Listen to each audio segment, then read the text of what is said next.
Assalamualaikum warahmatullahi wabarakatuh. Assalatu wassalamu ala rasulillah wa ala alihi wa sahbihi wa mawalah. Mari kita belajar bersama programming tutorial. Jadi saya tidak akan menjelaskan bagaimana cara menginstal Python di Windows. Saya anggap Python sudah terinstall.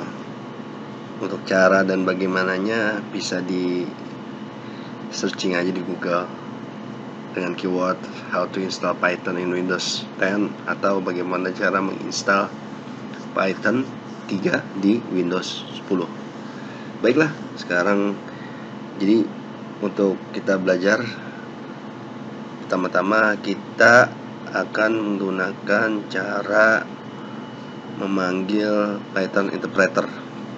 Apa itu Python interpreter? Kembali lagi, silakan dicari sendiri. Nah, yang kita lakukan adalah kita ketikkan Python. Tapi sebelum itu saya mau memberitahukan, karena di sistem yang saya pakai ini saya menginstal banyak versi Python. Jadi kita untuk mengetahuinya kita ketikkan py-min 0. Nah, ini dia. Jadi di Windows itu ada yang namanya PyLauncher. Nah, PyLauncher itu dia berfungsi launcher untuk memanggil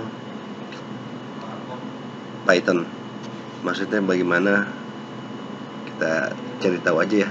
Saya untuk menjelaskannya agak rumit kayaknya. Silahkan dibaca sendirilah keywordnya PyLauncher. Contoh, kalau kita versi 0, nah di sini kan ada yang asterisk nih. Kita kasih version not found. Sekarang kita pakai versi. Nah, ini kita bisa, jadi penamaan itu pertama itu 2 atau 3, kemudian ada 3 komponen yang di depan, tengah, dan di belakang. Kita bisa menuliskan lengkap atau hanya sebagian aja. Ini contoh saya ketikkan seperti ini ya. Nah, ini yang muncul ada 3.10.4. Nah, sekarang kan saya ada 3.9 nih. Kita akan, ini untuk keluar dari Python, kita ketikkan exit. Nah, sekarang saya coba yang 3.9 ya. Nah, dia akan muncul 3.9. Nah, tadi yang keluar saya kasih tahu caranya exit, tanda kurung buka, kurung tutup. Nah, kita bisa ketikkan di sini Ctrl Z, enter, dia akan keluar. Oke, tadi yang 3.9 sudah, 3.10 sudah. Sekarang yang 3.5 ya. 3.5. Nah, di 3.5 kita Ctrl D, enter, atau Ctrl C. Nah, Ctrl C bisa. Oke, sekarang kita bersihkan dulu layarnya. Oke, sekarang kita ke Python aja gini. Versi yang kita pilih itu versi yang terbaru aja ya. Nah,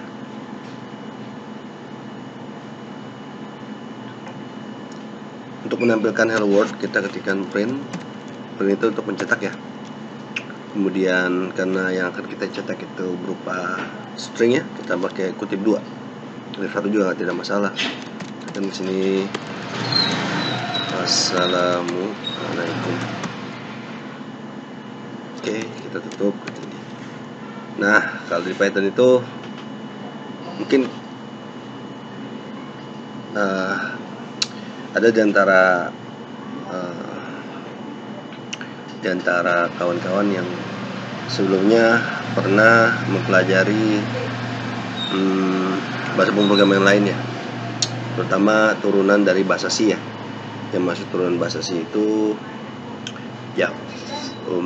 Java, kemudian JavaScript, kemudian yang terbaru itu produknya si Microsoft, itu C#.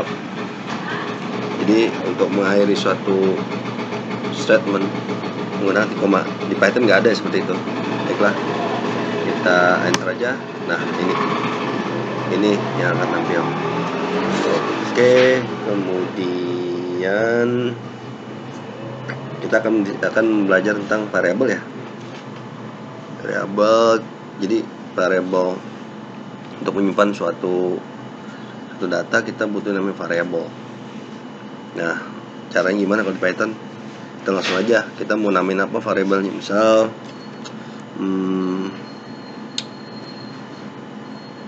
apa ya, salam ya. Oke. Nah, balik lagi ke stringnya. Assalamualaikum ya. Ini ya. Kita enter aja. Nah, untuk kita mengetahui kalau di Python itu kita hampir mirip ya kayak di Windows ya, kita gunakan dir tua. Jadi kalau kita pakai dir ini akan menampilkan semua variabel yang kita definisikan. Nah, di sini yang paling belakang tadi salam ya. Coba kita lihat isinya apa sih? Salam. Kalau kita mau print,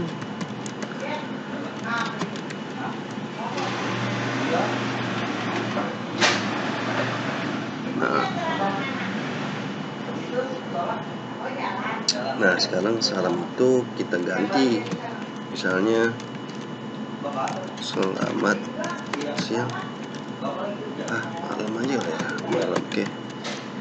Nah, kita lihat isinya, dia sudah berubah. Nah, kalau kita print salam, selamat malam. Kemudian sama seperti yang lainnya juga ya, kalau di Python itu ada buat nyimpen angka ya. Soalnya angka itu sendiri ada bilangan bulat, bahasa Inggrisnya itu integer, bilangan floating, pecahan ya. Misal kita mulai bilangan, misalnya rukun Islam. Nah ya, oke, Islam ada berapa? 5 ya. Oke, nah kita pengen tahu nih, kita dir lagi. Oke, udah masuk kan rukun Islam ya. Oke, sekarang kita mau tipe datanya apa? Nah, di Python itu kalau kita mau memeriksa tipe data dari suatu variabel, kita gunakan type. Kalau mau lihat type sini, type. Nah, type. Kalau kita mau cari tahu type itu apa sih fungsinya, kita gini aja. Help. Nah, ini ada class, type, object. The object type name, basis, dictionary, keyword, nah bla bla bla bla. Kalau kita lihat nih, tuh kita lihat. Nah, untuk keluar kita ketikkan huruf Q. Nah, oke, sekarang kita langsung pengen tahu nih, kita lihat lagi ya. Nah, itu sekarang kita mau tipe datanya itu string kah, integer kah, floating kah, atau yang lain kah. Kita gini aja. Ini salam nih, kita lihat nih tipenya apa, str. Oh, berarti dia str, string. Sekarang tipenya itu rukun Islam. Tipe datanya intr. Nah, sekarang gini, bisa nggak kalau sebelumnya kita mendefinisikan variabel dia menyimpan string, terus kita ganti dengan integer. Nah, cara tahunya gimana ya? Kita lihat dulu ya. Alam masih string kan, kemudian kita coba kasih misalnya yang ini ya. Sorry, kita cari kasih. Nah lu kok bisa ya? Bisa dong, soalnya kalau di Python itu dia nggak ada istilah di kategori bahasa yang boleh dibilang dinamis ya. Jadi kalau awalnya misalnya string, kemudian dalam perjalanan dikasih integer atau floating, sah-sah aja gitu loh. Gitu. Atau istilahnya disebut dengan duck type, bukan static type. Nah, penjelasan lebih lanjutnya bagaimana? Seperti biasa, cari sendiri keywordnya duck type Python atau static type Python. Oke. Sekarang kita cek ya type-nya tadi. Oke. Nah, sekarang kita cek nih apakah tipenya si alam itu sama dengan, nah ini kalau kita menggunakan operator ya, operator. Jadi operator bukan Telkomsel atau Indosat ya. Operator itu maksudnya ya operator lah. Jadi kita mengecek nih, bukannya sama dengan ya. Kalau kita untuk membandingkan antara dua hal, kita gunakan bukan sama dengan. Memang kalau dalam pelajaran matematika sama dengan. Nah, ini kita menggunakan sama dengan. Jadi double sama dengan. Gitu. Kita cek ya. Sekarang kita sini ya, terus benar. Oke. Kemudian kita balikin lagi dah. Ya. Sekarang kita balikin lagi. Assalamualaikum. Oke, kita cek lagi, tipenya kita cek lagi. Dia sudah balik seperti semula. Sekarang tipe yang floating. Floating kalau kita belajar matematika ada namanya bilangan pi ya. Ya, kita ketikin aja lah bilangan pi sama dengan 3.14159. Sekarang kita cek tipenya apa ya. Cek ya. Dia tipenya float. Float, ngapung, ngambang. Jadi tipenya itu ngapung, ngambang. Bingung kan lo? Gue aja bingung. Pokoknya dia pecahan lah. Jadi bilangan desimal yang ada titiknya. Kemudian apa lagi? Nah, bagaimana cara? Nah, sekarang kita mau Python kita jadikan sebagai kalkulator. Bagaimana nih? Ya tinggal kita mau cari tahu nih. Ya kan? Jadi kalkulator Python tapi khusus kalkulator ya. Kita mau coba namanya operator aritmetik, plus minus. Oke. Sekarang misalnya 1 tambah 1. Nah, 2. Oke. Nah, sekarang kita misal kita mau kemudian kita ada operator yang underscore itu dia akan menyimpan hasil ekspresi atau nilai value. Nah, kita coba gini. Nah, hasil terakhir ini. Dan sekarang 2 dikali 5. Ini mau kita cobain ya. Oke, 10 benar. Sekarang kita mau uji coba nih. Ada namanya itu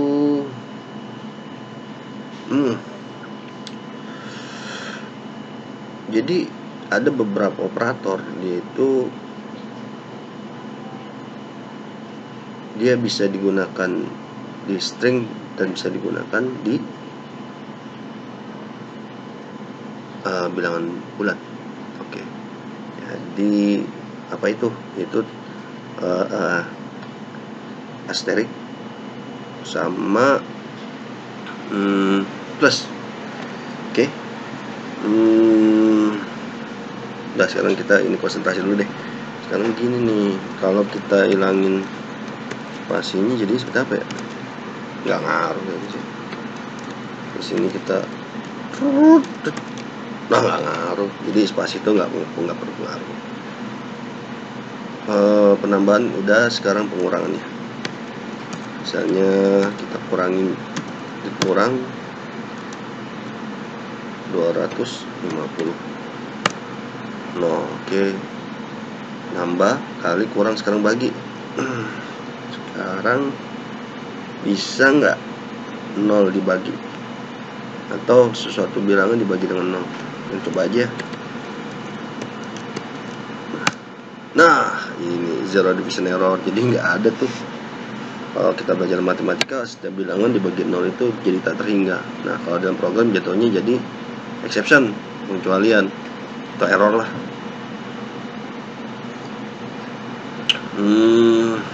Sekarang pembagian ya. Sekarang misalnya 100 dibagi 5. Nah, ini dia. Di Python itu pembagian itu selalu hasilnya itu bilang pecahan gitu loh. Misal contoh 100 bagi 25 kan 4 ya. Tapi kalau di Python jadi 4. 0, kemudian kalau kita itu, nah sekarang ini type-nya apa ini? Kalau kita ini bagi 25 plot. Nah sekarang ada yang namanya itu pembagian bilang bulat. Nah hasilnya adalah integer. Coba kita ini jadi double bagi. Nah jadi gitu. Ada lagi sisa remainder atau dengan nama yang lain tuh modulus. Sekarang kita cek ya. Sekarang misalnya kita 9 kita bagi 4, sisanya berapa? Saya 1, ini kan. Dari mana angka 1 dapat? 9 dibagi 4 kan 2 kali 4 8 plus 1. Nah, untuk mendapatkan sisa itu. Sekarang kalau misalnya 9 dibagi 3, nah 0, artinya apa? 9 bagi 3 sama dengan 3, sisanya 0. Oke. Untuk kali ini saya rasa cukup ya. Terima kasih atas perhatiannya. Kalau ada saran atau kritik silakan di kolom komentar ya. Semoga bermanfaat. Subhanaka la ilma lana illa ma 'allamtana. Subhanakallahumma wa bihamdika asyhadu an la ilaha illa anta astaghfiruka wa atubu ilaik. Assalamualaikum warahmatullahi wabarakatuh.